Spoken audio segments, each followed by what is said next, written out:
할렐루야. 오늘도 청년부 예배를 드리게 해주신 하나님의 충만한 은혜와 사랑에 감사드리며 이 시간 예배의 자리에 나와 예배하는 모든 청년들, 또한 영상을 통해 예배하는 모든 청년들이 이번 주도 주님의 은혜와 사랑 안에서 기쁨과 평안을 누리며 살아가는 귀한 못해 한 주 되길 소망합니다. 우리 옆에 분들과 손아트 하시면서 인사하도록 하겠습니다. 샬롬, 주의 이름으로 사랑합니다.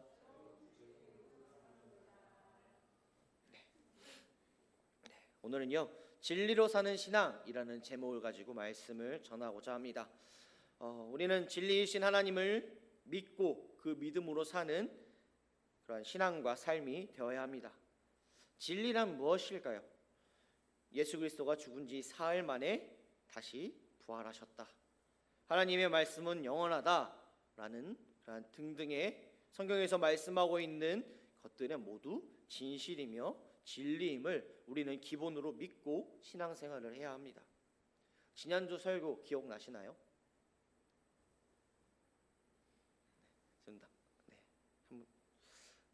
우리는 누구인가요? 우리는 하나님의 자녀, 천국 백성입니다. 올바른 정체성을 가지고 동성애와 같이 거짓된 그러한 진실이 동성애와 같이 거짓이 진실이 되는 혼란스러운 세상 가운데 세상의 빛과 소금으로 바로서는 믿음의 삶이 되자라고 말씀을 전했습니다. 하나님의 자녀로서 천국 백성으로서 오늘 본문에서 말씀하고 있습니다. 1절 말씀 다 같이 함께 읽어보도록 하겠습니다. 시작. 사랑하는 자들아, 영을 다 믿지 말고 오직 영들이 하나님께 속하였나 분별하라. 많은 거짓 선지자가 세상에 나왔습니다. 아멘. 이 말씀과 같이 거짓으로 혼란스러운 이 시대 가운데 거짓 선지자가 세상에 나와 진리가 거짓이 되고 거짓이 진리로 변하는 어지럽고 복잡한 이 시대 가운데 우리는 어떻게 살아야 하는가? 바로 진리이신 하나님, 진리로 기록된 하나님의 말씀을 바로 알고 바로 행하는 하나님의 자녀, 천국 백성이 되어야 한다라는 것입니다. 지난주에 이어서 동성애에 관련된 그런 이야기를, 이런 말씀을 나누고자 합니다. 동성애자들과 이성애자들, 성소수자들은요, 하나님의 말씀을 지적하며 성경 어디서 동성애를 욕하고 있느냐, 어디서 동성애에 대해서 말하고 있느냐라고 주장하고 있고, 동성애를 말씀하고 있는 그 구절에서 동성애가 아니라 다른 내용을 말하고 있다라고 주장하며 진리이신 이 하나님의 말씀을 교묘하게 미혹하고 있습니다. 이 시간 성경에서 말하고 있는 이 동성애를 다르게 잘못 해석하고 전함으로 미혹시키며 혼란을 초래하는 그런 견해들을 바르게 잡고 바르게 알아보고자 합니다. 먼저 첫 번째로 소돔은 동성애의 죄를 범하지 않았다라는 그러한 견해입니다. 소돔과 고모라가 범했던 죄는요, 동성애가 아니라 불친절의 죄였다라는 주장입니다. 창세기 19장 8절 말씀에 보면요, 내게 남자를 가까이 하지 아니한 두 딸이 있노라. 청하건대 내가 그들을 너희에게로 이끌어 내리니 너희 눈에 좋을 대로 그들에게 행하고 이 사람들은 내 집에 들어왔은즉 이 사람들에게는 아무 일도 저지르지 말라 라는 이 말씀과 같이 소돔과 고모라가 범했던 죄는 동성애가 아니라 불친절의 죄였다라고 주장하고 있는 것입니다. 이 말씀을 토대로 자기 지붕 밑에 오는 사람들을 보호해 주려고 했던 이 가나안 족속의 관습의 토대를 두고 있는 것이다 라고 주장하고 있는 것입니다. 또한 롯의 요구 속에 동성애가 내포되지 않았다라고 주장합니다. 왜냐하면 알다라는 히브리어는요, 야다라는 그러한 히브리어입니다. 야다 하면 뭐가 떠오르시나요? 네, 여러 가지가 떠오르는데요. 야다는요, 어떠한 뜻인가? 친숙해지다라는 그런 뜻입니다. 그래서 히브리어 여기서 말하고 있는 동성애, 소돔의 그 동성애는 그냥 알다, 또한 친숙해지다라는 그런 의미를 내포하고 있다라고 말하는 잘못된 견해를 알려주고 있습니다. 하지만 유다서 1장 7절에서는 확실하게 말씀하고 있습니다. 소돔과 고모라와 그 이웃 도시들도 그들과 같은 행동으로 음란하며 다른 육체를 따라가다가 영원한 불의 형벌을 받음으로 거울이 되었느니라 라는 이 말씀과 같이 소돔이 범했던 죄는요, 동성애를 포함한 간음과 음행의 죄였다라고 말씀하고 있습니다. 또한 방금 말씀드렸던 히브리어의 야다는요, 창세기에 약 120번 사용되고 있습니다. 근데 여기서 나오는 창세기에서 이 야단은 친숙해지다라는 그러한 뜻을 가지고 있을 뿐만 아니라 그때마다 120번이 사용될 때마다 성관계를 가리키고 있는 그러한 단어입니다. 똑같은 장에서 롯이 자기 두 딸을 남자를 안 적이 없다라고 이야기하고 있는데 이것은 성적으로 안다는 것을 의미하고 소돔과 고모라의 사악함에 대한 언급은요 처녀들의 소돔의 사람들의 성적 요구를 충족시키기 위해 제공되었다라는 그런 사실 등을 보여주는 바와 같이 여기서 전후 문맥의 명확성을 성적 의미를 담고 있다라는 것을 보여줍니다. 그렇기에 소돔은 동성애의 죄를 범하지 않았다라는 이러한 견해는요 맞지 않다라는 것입니다. 또한 소돔의 죄는 동성애가 아니라 이기심이었다라고 주장하고 있는 견해입니다. 에스겔 16장 49절 말씀에 보면요 내 아우 소돔의 죄악은 이러하니라 그와 같이 그의 딸들에게 교만함과 음식물의 풍족함과 태평함이 있으며 또 그가 가난하고 궁핍한 자를 도와주지 아니하며 라고 말씀하고 있습니다. 이 말씀을 통해서 동성애 및 성과 관련된 범죄가 결코 언급되지 않았다라고 주장하고 있습니다. 소돔 사람들은요 이기적이었기 때문에 비난을 받았지 동성애를 범했기 때문에 비난을 받은 것이 아니다라고 주장합니다. 하지만 소돔이 범했던 죄는요 불친절의 죄뿐만이 아니었다라는 것입니다. 소돔이 범했던 죄는 이기심에 사로잡힌 죄뿐만 아니라 동성애의 죄였다라는 것입니다. 창세기 19장의 맥락은요 소돔 사람들이 성적으로 타락했다라는 것을 보여주고 있고 에스겔 16장 49절에 언급된 이 이기심은요 동성애를 배제하지 않는다는 그런 사실을 우리는 알아야 합니다. 그렇게 소돔의 죄는 동성애가 아니라 이기심이었다라는 이 견해는 잘못된 견해다라는 것입니다. 마지막으로 다윗과 요나단은 동성애자였다라고 말하는 그러한 견해 또한 있습니다. 사무엘상 18장에서 20장 말씀에 보면요 다윗과 요나단이 서로 격렬히 사랑했다라고 주장합니다. 사무엘상 18장 3절 말씀 요나단은 다윗을 자기 생명같이 사랑하여 더불어 언약을 맺었으며 라고 말씀하고 있고 요나단은 다윗을 사랑하고 옷을 벗어주었으며 라고 말씀하고 있습니다. 또한 창세기 33장 4절 말씀에 에서가 달려와서 그를 맞이하여 안고 목을 어긋나게 맞추어 그와 입 맞추고 서로 우니라 라는 이 말씀을 통해서 에서는 동생 야곱에게 달려와 안고 입을 맞추고 울었다라는 그 내용을 통해서 다윗과 요나단은 동성애자였다라고 주장하고 있는 그러한 견해가 있습니다. 하지만 다윗과 요나단은요 동성애자가 아니었습니다. 다윗이 밧세바에게 사랑을 느꼈다는 그러한 사실은요 그의 성적 지향이 이성과의 사랑에 있었다라는 것을 보여주며 요나단에 대한 다윗의 사랑은 성적인 그러한 사랑이 아니라 변하지 않는 그러한 우정의 표현으로 볼 수 있다라는 것입니다. 또한 요나단은 다윗 앞에서 갑옷과 예복을 벗었을 뿐이고 또한 키스는요 당시의 인사법이었다라고 말씀합니다. 에서는 야곱을 죽일 듯이 그를 싫어했지만 야곱이 하나님과 및 사람들과 겨룰 때에 허벅지에 그 관절이 어긋날 정도로 겨름의 대가로 하나님께서 에서의 마음을 감동시켜서 그를 사랑하게 하신 것입니다. 에서가 야곱을 반갑게 맞이한 것은요 죽일 듯한 마음까지 바꾸시는 하나님의 은혜를 말씀하고 있습니다. 이렇듯이 소돔은요 동성애의 죄를 범하지 않았다라는 그러한 맞지 않고 또한 소돔의 죄는 동성애가 아니라 이기심이었다라는 견해 또한 맞지 않습니다. 소돔이 망한 그 이유는요 성적 타락과 동성애 때문이었습니다. 또한 다윗과 요나단은요 우정이었고 우정과 형제로서의 그 미움을 사랑으로 바꾸는 그 하나님의 은혜임을 우리는 똑바로 알아야 한다는 것입니다. 이렇듯이 변화하는 이 사회 속에서 성경에서 금하며 정죄하는 이 동성애가 풍선이 물 위로 떠오르듯이 빠르게 드러나고 있는 이 시대 속에서 이러한 사건들을 통해 알아보면서 우리가 성경적으로 어떻게 다가가야 하는지 또한 이러한 문제들을 해결하기 위한 방법이 무엇인지 우리는 매일매일 매 순간순간 생각해야 합니다. 여러 가지 SNS의 매체들을 보면요 동성애가 너무나도 그냥 당연스럽게 스며들어 와 있습니다. 이것이 동성애인지조차 분간하지 못할 정도로 브로맨스 이런 것들을 보면서 그냥 자연스럽게 넘어가는 그런 프로그램 중간중간에 아주 잠깐 3초, 5초 이 짧은 시간 동안 꾸준히 내면서 우리의 무의식적으로 이것을 인정하게 만드는 그러한 SNS와 여러 가지 매체들을 TV 매체들을 통해서 우리는 이 거짓된 이 진실을 올바르게 알아야 한다는 것입니다. 진리로 산다라는 것은요, 하나님의 말씀대로 산다라는 것입니다. 어떻게 하루하루를 살아가고 계신가요? 혹시 여기서 SNS 안 하시는 청년이 있으신가요? 아예 안 한다. 네, 한 2분 정도 계시네요. 우리는요, 많은 SNS를 합니다. 혹시 SNS를 그럼 하는 청년들 중에 SNS를 보면서 동성애에 관련된 그런 내용을 본 적이 있는 분 계신가요? 네, 한 분, 두 분, 세 분. 네. 제가 하루는요, 열심히 SNS를 한번 봐봤어요.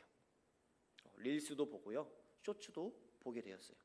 하루 동안 열심히 본 결과 놀라운 결과가 있습니다.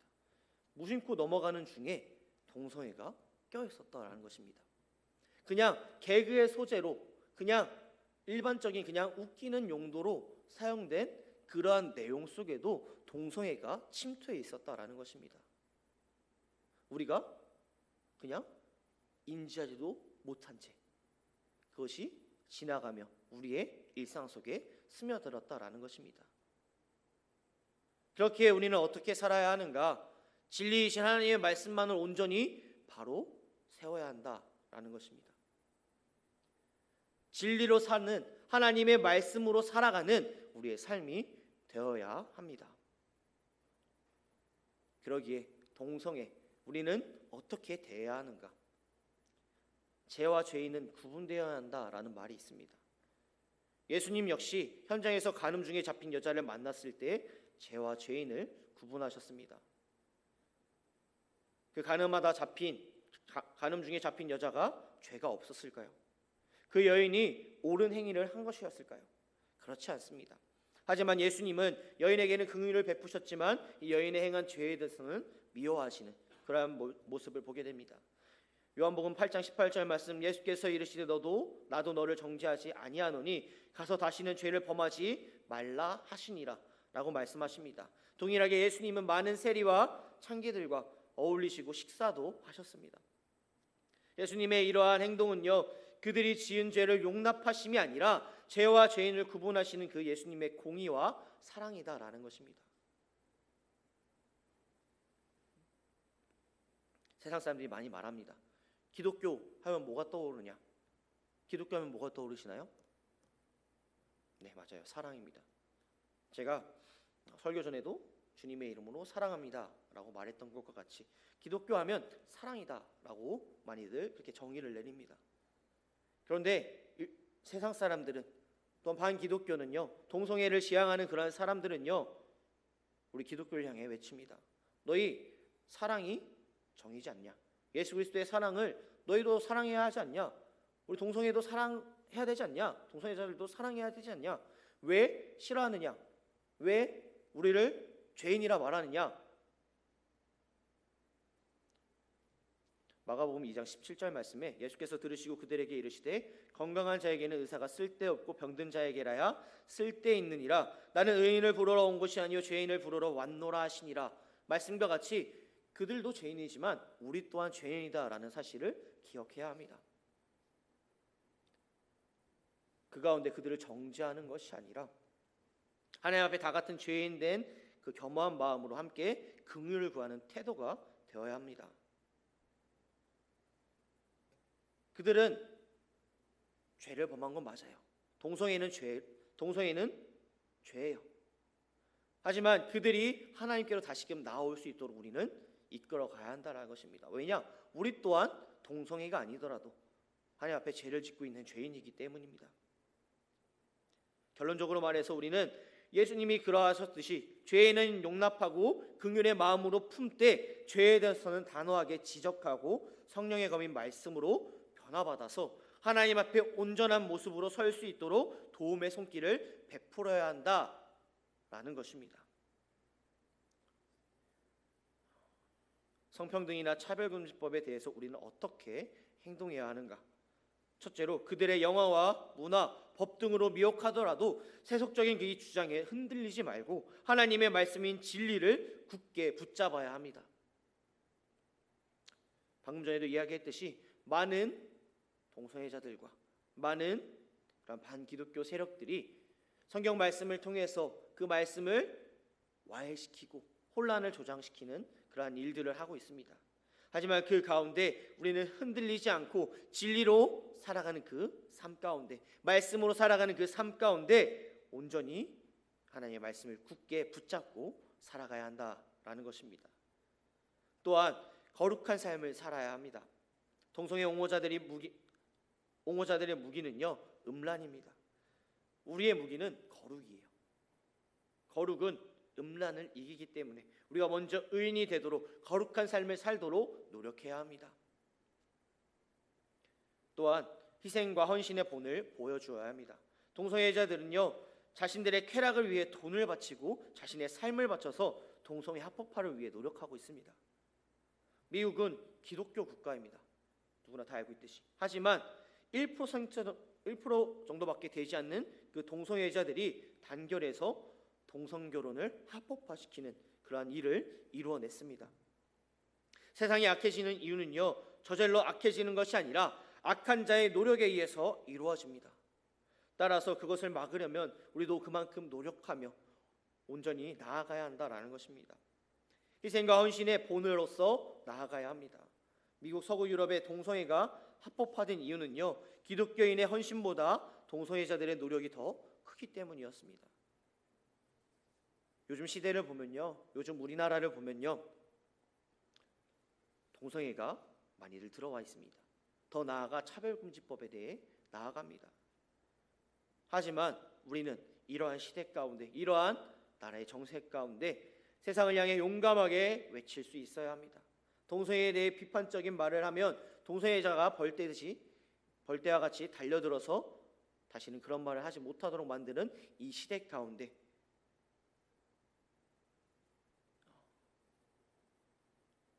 하나님의 말씀을 온전히 전하며 진리의 말씀으로 바로 서는 우리의 삶이 되어야 한다는 것입니다.